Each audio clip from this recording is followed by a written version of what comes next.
What's up, guys? Check out this Rizzler Berry Arizona. It's pretty sick. Anyway, that's not what you're here for. I have finally finished the T7, guys.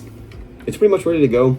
The only thing that's really missing now is an LIHV battery and, of course, the transponder, which, of course, you need for laps. But I'm just going to steal out on my buggy. So, yeah, here's the body, everybody. This is the first time I'm, like, showing it off on YouTube.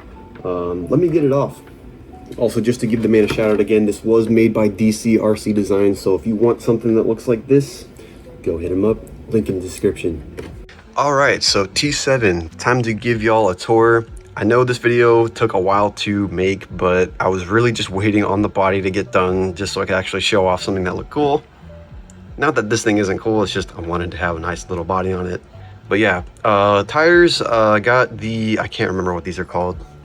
J-Concept Swaggers in the front. So J-Concept Swaggers in the front, and we have J-Concept's Fuzz Bites in the back.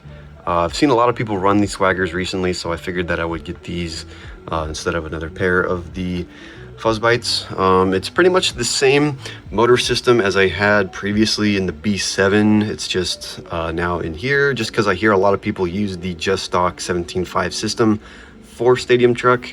Receiver, we have the Fly Sky. I can't remember what exactly it was called. There you go. Going up to the Fly Sky Noble transmitter, the OG Noble, not the MB4, but just the regular Noble. Servo, we have the SB1256TG servo. It works pretty well for 10 scale, and yeah. Took it pretty good, guys. Oh yeah, on the bottom as well, we have a chassis protector with the ProTech chassis protector, as well as a Billy's RC sticker. I tried to put them on the body, but they didn't look as good as the B7, so I was just like, whatever.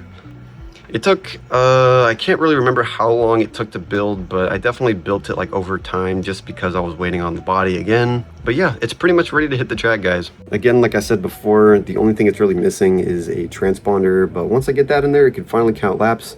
And then I gotta spend $80 on a battery, or I could go cheap, but I honestly want to get the high voltage one. So yeah, just wanted to get this little video out to you guys just because I know some of y'all have probably been curious about the status of it. I have posted it on Instagram, so if you follow me there, you've probably already seen this. But yeah, just wanted to show you guys the new car, and yeah, hope you guys enjoyed this little video, and I will see you guys next time.